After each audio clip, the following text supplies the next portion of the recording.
Gênesis no lar, Evangelho no coração. Manhã de segunda-feira, dia 1º de fevereiro do ano de 2021.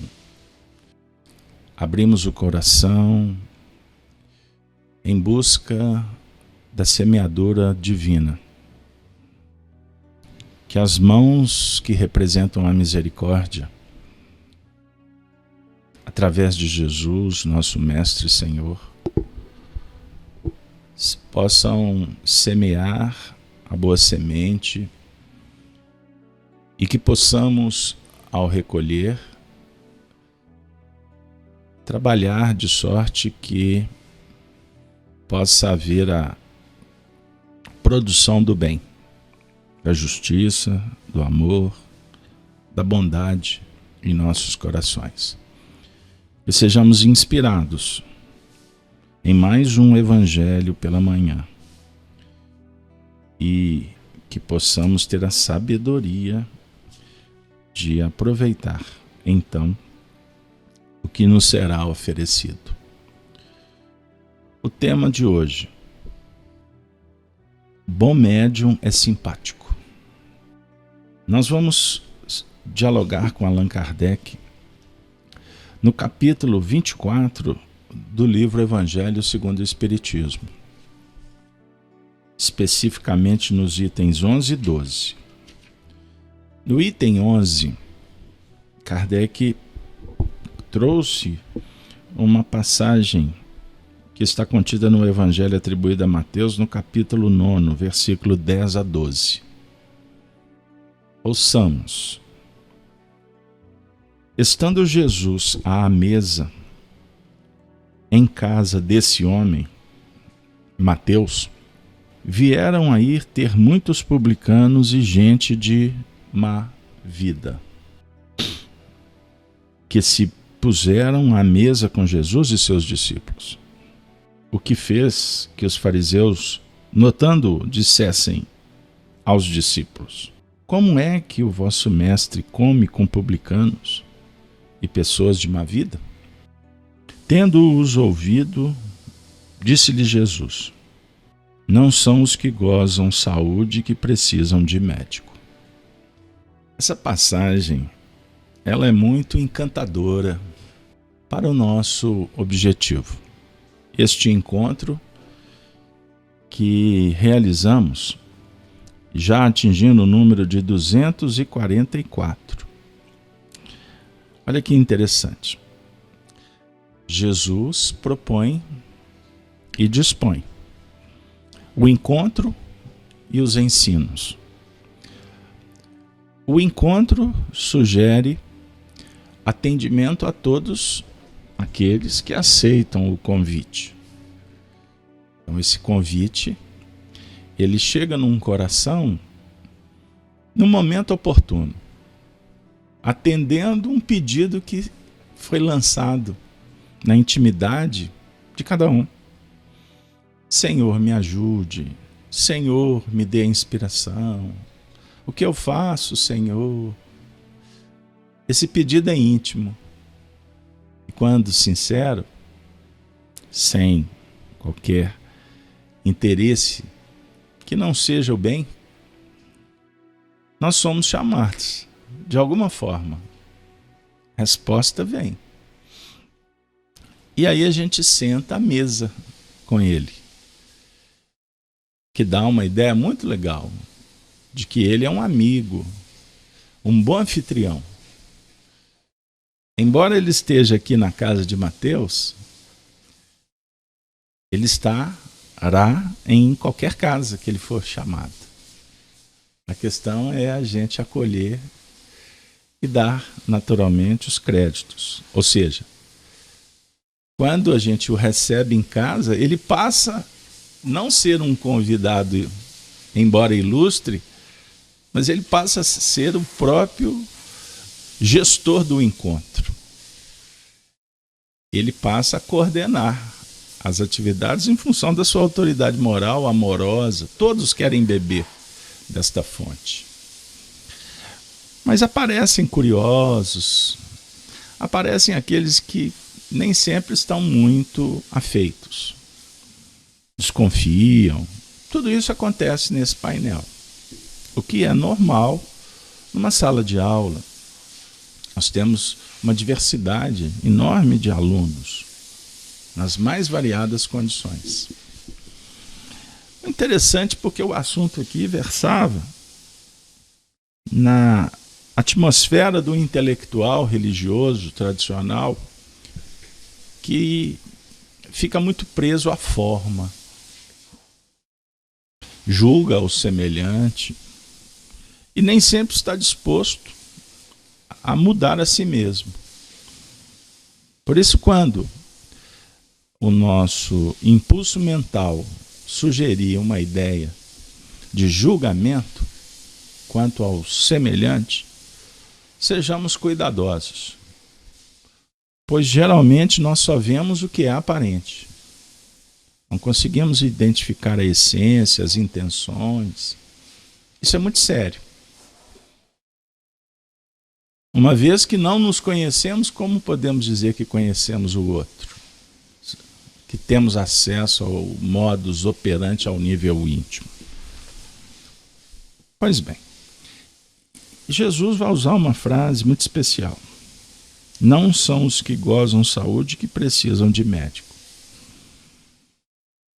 Em face a esta oração e aos feitos, por exemplo, trabalhando com o fluido cósmico, a matéria primitiva, Jesus intercedeu e auxiliou a muitos doentes.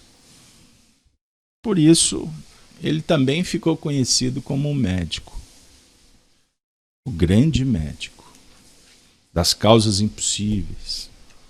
E por aí vai. Uma vez que a ciência ainda era muito atrasada, e ele era um conhecedor da ciência natural. Mas vamos lá, uma vez que estamos sedentos do aprendizado e também queremos curar as nossas dificuldades. Agora, nós vamos ouvir um professor, Allan Kardec, que vai nos ajudar analisando esse texto.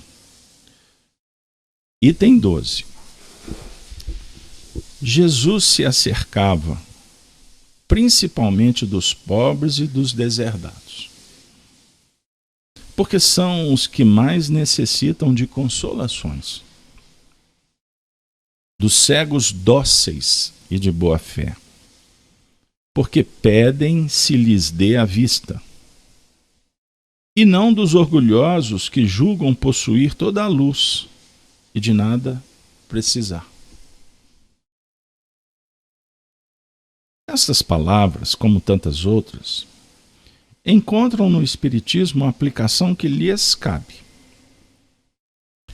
Há quem se admire de que, por vezes, a mediunidade seja concedida a pessoas indignas, capazes de a usarem mal.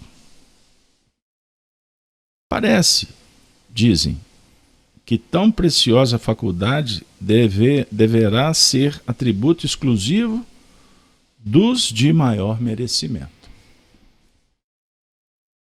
Digamos, antes de tudo, que a mediunidade é inerente a uma disposição orgânica, de que qualquer homem pode ser dotado, como dá de ver, ouvir, de falar. Ora, nenhuma há de que o homem, por efeito do seu livre-arbítrio, não possa abusar. E se Deus não houvesse concedido, por exemplo, a palavra senão aos incapazes de proferirem coisas más, maior seria o número dos mudos do que os dos que falam. Deus outorgou faculdades ao homem e lhe dá a liberdade de usá-las, mas não deixa de punir o que delas abusa. Se só aos mais dignos fosse concedida a faculdade de comunicar com os espíritos, quem ousaria pretendê-la? Onde, ao demais, o limite entre a dignidade e a indignidade? A mediunidade é conferida sem distinção, a fim de que os espíritos possam trazer luz a todas as camadas, a todas as classes da sociedade, ao pobre como ao rico, aos retos, para os fortificar no bem, aos viciosos para os corrigir. Não são estes últimos os doentes que necessitam de médico? Por que o privaria Deus, que não quer a morte do pecador, do socorro que o pode arrancar ao lamento? Os bons espíritos lhe vêm em auxílio e seus conselhos, dados diretamente, são de natureza a impressioná-lo de modo mais vivo do que se os recebesse indiretamente. Deus, em sua bondade, para lhe poupar o trabalho de ir buscá-la longe, nas mãos lhe coloca a luz. Não será ele bem mais culpado se não a quiser ver? Poderá desculpar-se com a sua ignorância, quando ele mesmo haja escrito com suas mãos, visto com seus próprios olhos e pronunciado com a própria boca a sua condenação? Se não aproveitar, será então punido pela perda ou pela perversão da faculdade que lhe for outorgada e da qual, nesse caso, se aproveitam os maus espíritos para obsediarem e enganarem, sem prejuízo das aflições reais com que Deus castiga os servidores indignos e os corações que o orgulho e o egoísmo endureceram. A mediunidade não implica necessariamente relações habituais com os espíritos superiores. É apenas uma aptidão para servir de instrumento mais ou menos útil aos espíritos em geral. O bom médium, pois, não é aquele que comunica facilmente, mas aquele que é simpático aos bons espíritos. E somente deles tem assistência. Unicamente nesse sentido é que a excelência das qualidades morais se torna onipotente sobre a mediunidade. Que Deus nos inspire, nos ajude a trazer essa lição para dentro, uma vez que o desafio do cristão, do filósofo, no seu sentido amplo, universal, ou seja, de todos aqueles que estão desenvolvendo o senso moral, que é a base da religiosidade no seu sentido de transcendência. Não me refiro à religião tradicional das organizações que são justas, importantes, mas o Espiritismo propõe um diálogo com todas as tradições, as escolas, as ciências. O que faz do Espiritismo uma proposta eminentemente espiritual e despersonalizada. O Espiritismo ele não depende dos homens. Ele já existe, apesar dos homens, embora os homens possam divulgá-lo. Mas não necessariamente vamos divulgá-lo na sua essência, porque isso depende da interpretação. Então, por ter um pórtico na internet com o dístico espírita, não necessariamente ele representa o espiritismo na sua pureza. Compreenderam? Isso é ruim? Não. Faz parte de um universo democrático. Dá oportunidade para as pessoas estudarem e operacionalizar com a mensagem. Mas compete a cada um de nós que estamos estudando, com muita tranquilidade, clareza, sem julgamentos ou preconceitos, escolher a melhor parte. O que nos atende? O que toca o meu coração?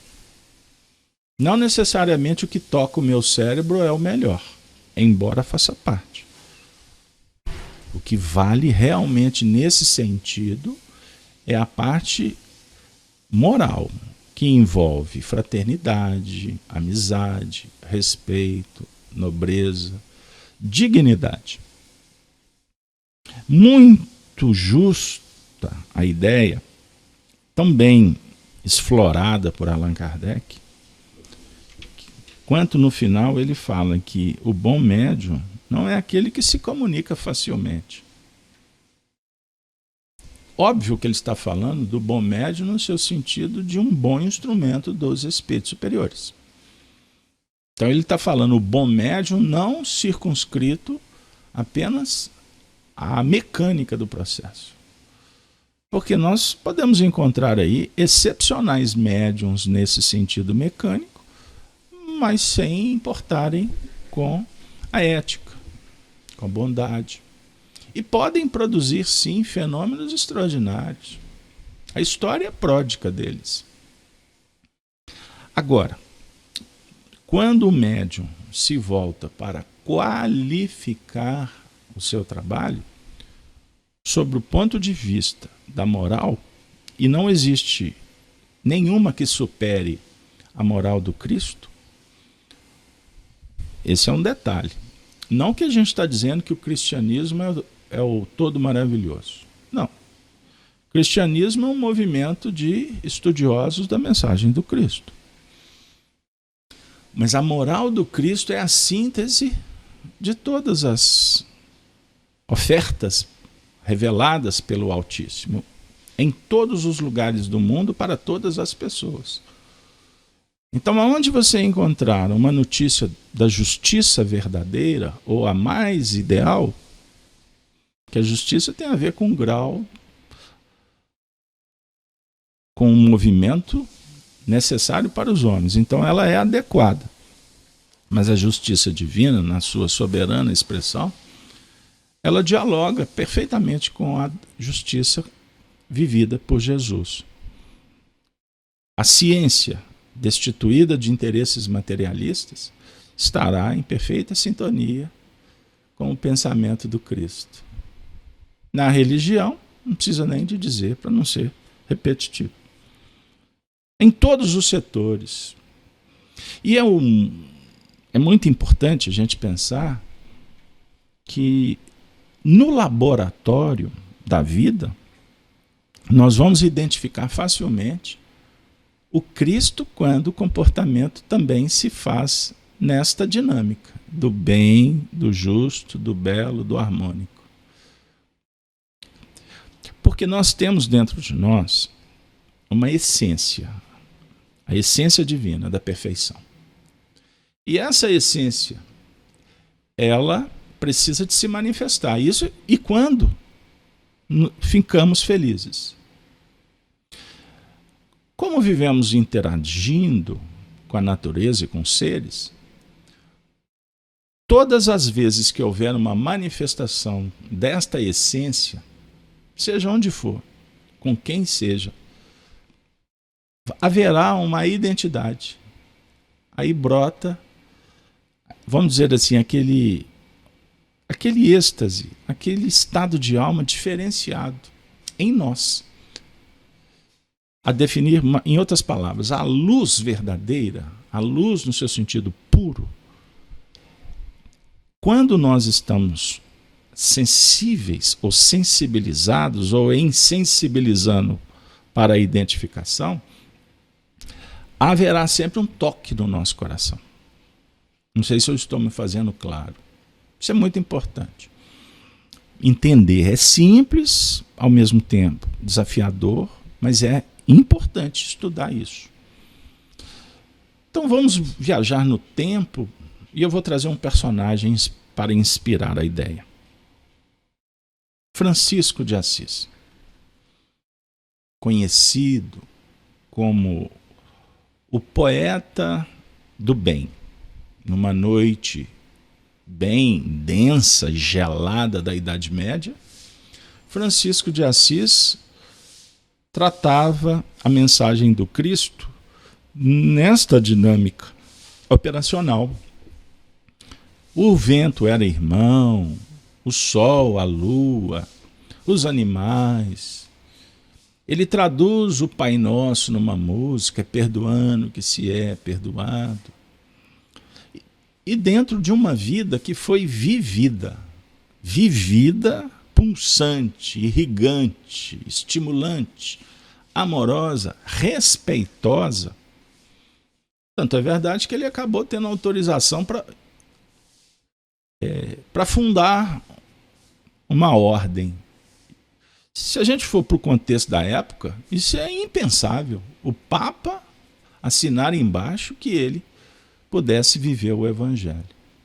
Uma vez que o poder totalitário era da igreja. Era como se estivesse abrindo uma escola concorrente. Mas o Papa, na época, Inocêncio III, que tinha os seus conflitos, como qualquer um de nós, e por estar num cargo ou no outro, ou sem eles, somos seres humanos. E ele tinha essa dúvida. Pô, a mensagem do Cristo é essa. Mas, por exemplo, o que eu faço, o que eu represento, não bate, tem incoerência.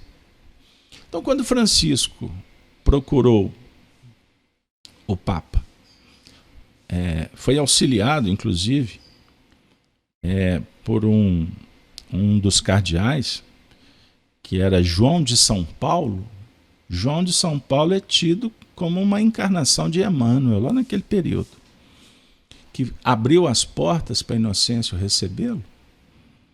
Inocêncio ficou espantado com tanta simplicidade, com tanto amor e com conhecimento, porque Francisco recitava os textos de uma forma que ele nunca ouviu a mensagem do Cristo. Então, naquele momento, todo o conflito do Papa foi resolvido diante daquele homem. A luz que o Papa, ou nós, personas, a nossa persona dificulta, porque a persona, ela é importante no nosso desenvolvimento.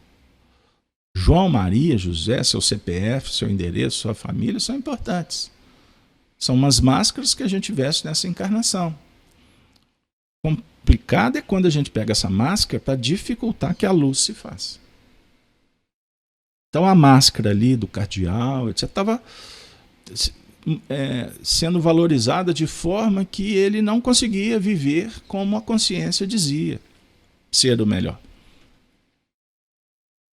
Então, muitas vezes, no caminho da reencarnação, nós temos tantos compromissos a partir de prioridades que a gente estabelece, e tudo isso dificulta que a gente seja nós mesmos. E por isso não seremos felizes. Teremos ansiedade, medo, angústias, depressões. Tudo isso faz parte do menu da desarmonia, que é fruto da escolha. Então Jesus está dizendo que quem precisa de médico são os doentes, não é verdade?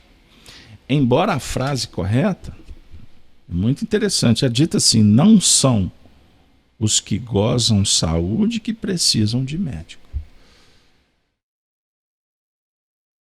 Quem que precisa do médico? Os que não gozam saúde.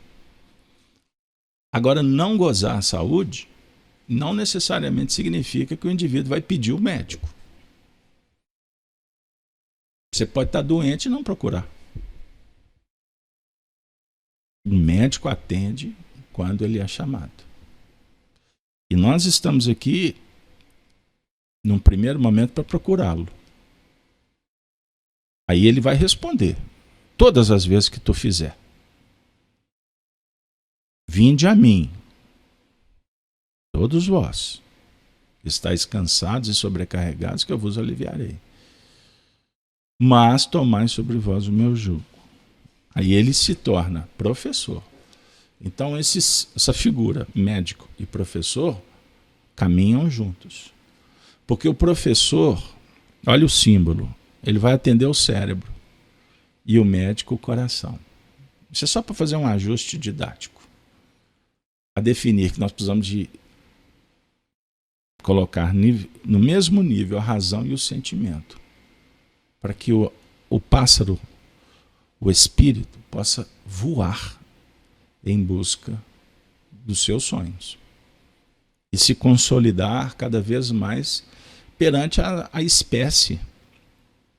Ser um bom pássaro para ajudar outros pássaros. Aí chega a ideia principal da simpatia. Simpatia. No caso de médiuns, simpático aos bons espíritos. Simpático aos bons espíritos é por estar desenvolvendo a mediunidade sob o ponto de vista técnico. Quanto mais exercitar, mais se aprimora. Ou se tornar simpático pelo que brota do coração. Sinceridade, humildade, bondade. Se colocar na condição do outro, aí a empatia. Sair de você mesmo para semear coisas boas. Você vai se tornando simpático aos bons espíritos. Imagine você indo no lar levar um passe magnético, uma oração, uma leitura para alguém que não consegue fazer por alguma razão, ou que precisa de uma mão amiga para levar a efeito. Naturalmente você está desenvolvendo a simpatia para com aquele companheiro que vai te acolher. Detalhe, ele não estará sozinho. Quem estiver ao seu lado vai ficar sensibilizado com a sua atitude. Como nós não estamos sós no mundo, olha que beleza. Não pense que você está sozinho. Uma multidão te acompanha. Naturalmente você vai desenvolver a simpatia junto com estes. Vira uma festa. Aí Jesus vai montar um banquete nesse momento. E ele vai conversar com os sãos, vai conversar com os doentes, vai conversar com todos nós que precisamos da sua mão amiga, compassiva. Assim, meus queridos amigos, amigas, não são os que gozam saúde que precisam de médicos. Saiamos pelo mundo para distribuir o bem. Para encerrar, vale uma observação final. Isso é para que todos estejamos atentos. Quando acende uma luz, as dificuldades aparecem. Não desista. Porque ataques, incompreensões, dificuldades, tudo que a gente possa imaginar e não conseguir mensurar vai aparecer para que você não faça. Aí a gente conclui dizendo: para ser simpático, o preço é alto. É necessário saber se você está disposto a pagar esse preço.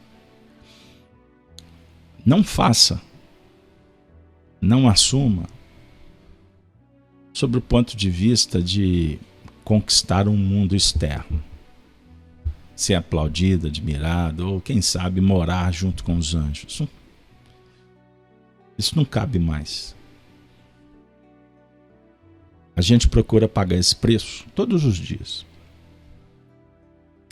porque a gente já percebeu que é muito bom. Nada nesse mundo é tão bom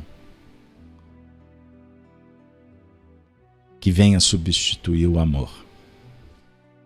O Cristo fala com amor para conosco. Para representá-lo, só com amor. Fora isso, são discursos que costumam desaguar numa terra árida chamada nunca. Lugar nenhum. O amor, sim. O amor é eterno. E ele vai se agigantando dentro do coração, dentro dos planos da imortalidade e do caminho que empreendemos em busca da perfeição em Deus. Que o Senhor da vida nos abençoe, nos inspire e nos dê uma excelente semana de estudo, de trabalho, de renovação, de amor, de simpatias e de paz.